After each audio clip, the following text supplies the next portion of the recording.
There is a phrase spreading across Southeast Asia that quietly humiliates thousands of foreigners the moment they hear it. Losers back home. LBH. At first, it sounds cruel, arrogant, dismissive. But the reason this phrase became popular is deeply uncomfortable. Because millions of people are no longer leaving Western countries for adventure. They are leaving because they no longer believe they can survive emotionally, financially, or psychologically where they came from. A 32-year-old man sits inside a tiny Los Angeles apartment realizing that despite doing everything society told him to do, he still cannot afford the life his parents built on one income. A woman in London spends her mornings packed inside crowded trains, staring at strangers equally exhausted, wondering how life became this emotionally heavy despite everyone pretending this is normal.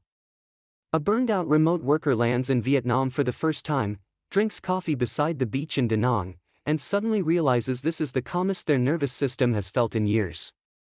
And that is why this conversation has exploded online. Because beneath the memes, the insults, and the controversy, something much bigger is happening. Millions of people are quietly questioning whether the modern version of success is making them happier at all.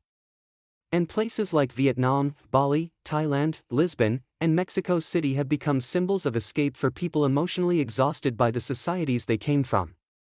But underneath this entire conversation is a deeper question almost nobody wants to answer honestly.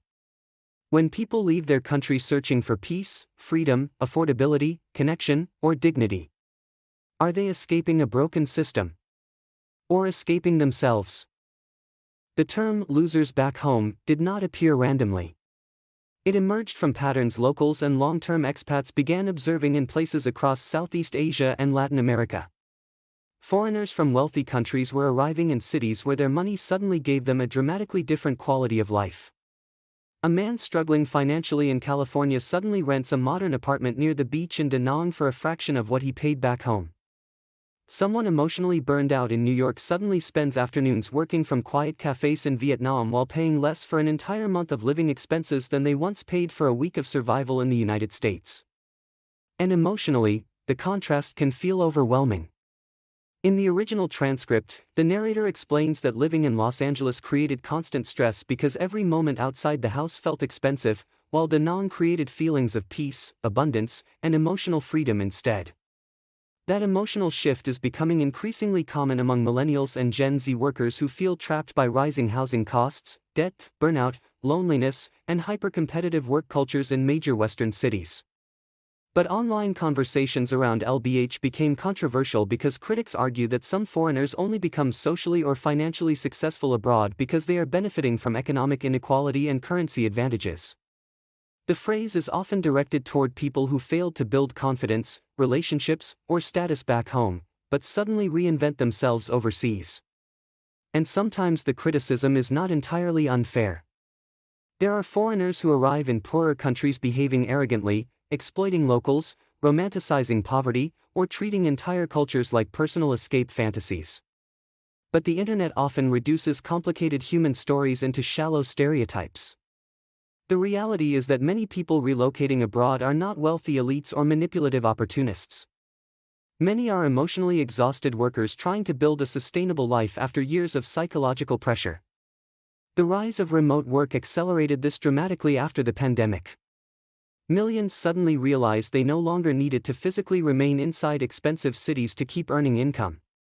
And once some experienced slower lifestyles, lower costs, stronger social life, and reduced stress abroad, returning home began feeling emotionally unbearable. Because for many people, this migration is not really about luxury. It is about relief. What makes this conversation emotionally explosive is that both sides often feel justified at the same time. Many foreigners arriving in places like Vietnam genuinely feel like they finally discovered the life they were promised growing up, a life where survival does not require constant psychological exhaustion.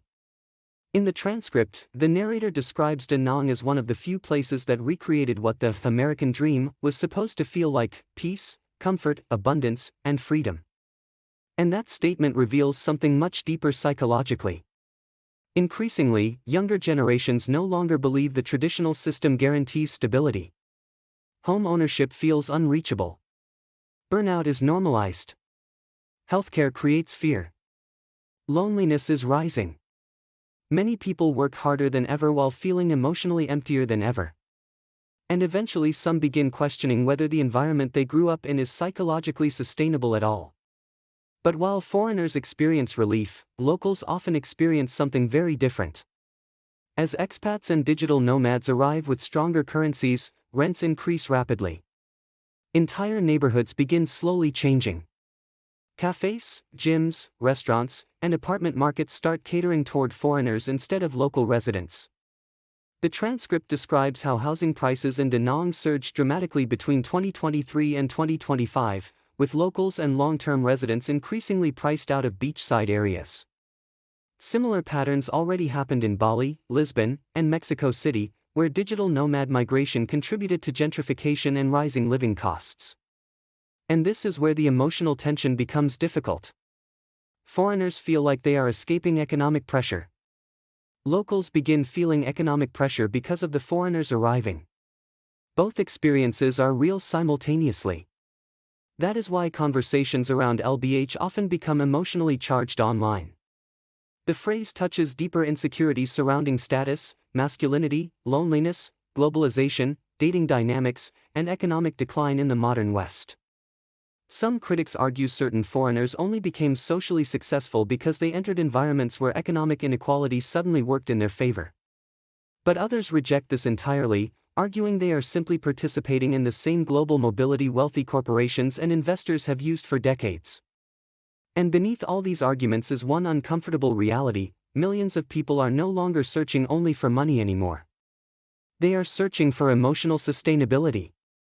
A life where basic existence does not constantly feel like psychological warfare. What attracts many foreigners to places like Vietnam is not only affordability. It is emotional atmosphere. In the transcript, locals describe Da Nang as a calmer city where people are less obsessed with endless competition and more focused on enjoying life. That difference matters more psychologically than many people realize. Modern Western societies often reward hyperproductivity, career obsession, emotional suppression, and constant comparison. Over time, many people internalize the belief that their worth depends entirely on achievement. And eventually, they become emotionally exhausted without fully understanding why. A man works 60 hours a week while quietly losing the ability to enjoy anything. A woman spends years chasing professional success while her nervous system remains permanently anxious. Someone earns more money than ever before, yet feels emotionally disconnected from life itself. In contrast, many expats describe feeling human again in slower-paced environments abroad.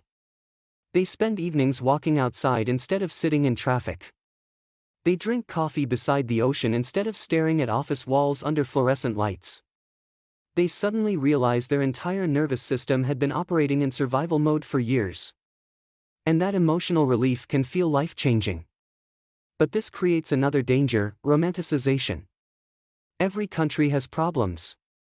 Vietnam has visa complications, language barriers, infrastructure limitations, censorship concerns, economic inequality, and rising housing tensions caused partly by foreign demand. The transcript itself acknowledges issues like visa runs, rapid development, and increasing rent prices. Yet emotional relief can be intoxicating after years of stress, causing some people to idealize their new environment while demonizing the place they left behind. This happens repeatedly throughout history whenever people migrate searching for a better life.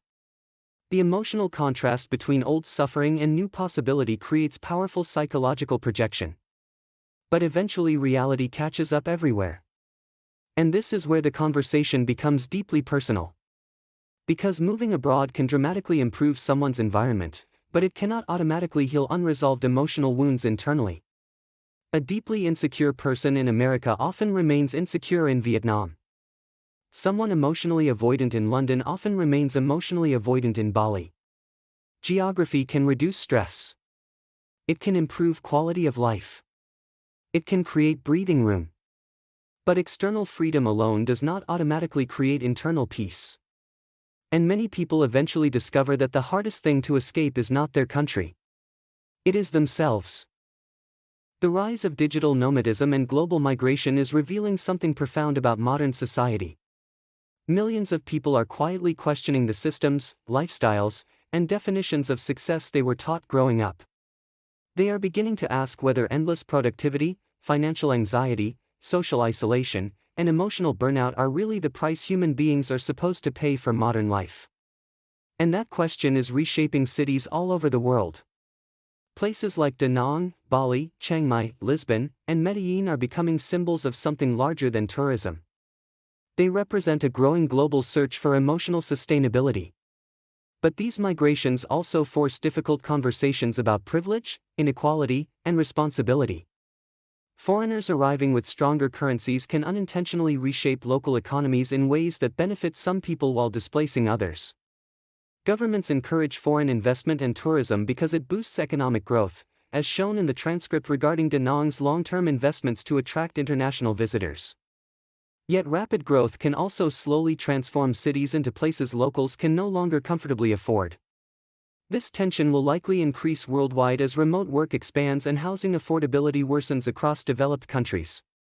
And perhaps that is why the phrase, "losers back home," survives online. Not because it is accurate, but because it emotionally provokes people. Some hear the phrase and feel judged. Others hear it and recognize uncomfortable truths about modern society, loneliness, and economic decline. But reducing millions of human beings into one insulting label ignores the deeper reality underneath all of this. Many people leaving their countries are not searching for superiority. They are searching for relief. Relief from stress. Relief from burnout. Relief from emotional exhaustion. Relief from systems that no longer feel human to them anymore. And maybe the most important thing hidden inside this entire conversation is not whether someone moves abroad or stays home. It is the realization that modern life is producing enormous numbers of emotionally exhausted people searching for places, physically or psychologically, where they can finally breathe again. The conversation around "losers back home" is not really about one insult. It is about millions of people quietly realizing that success without peace no longer feels meaningful. Some are leaving their countries searching for affordability.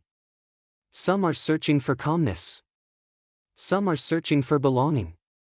And some are simply searching for a version of life that no longer feels emotionally unbearable.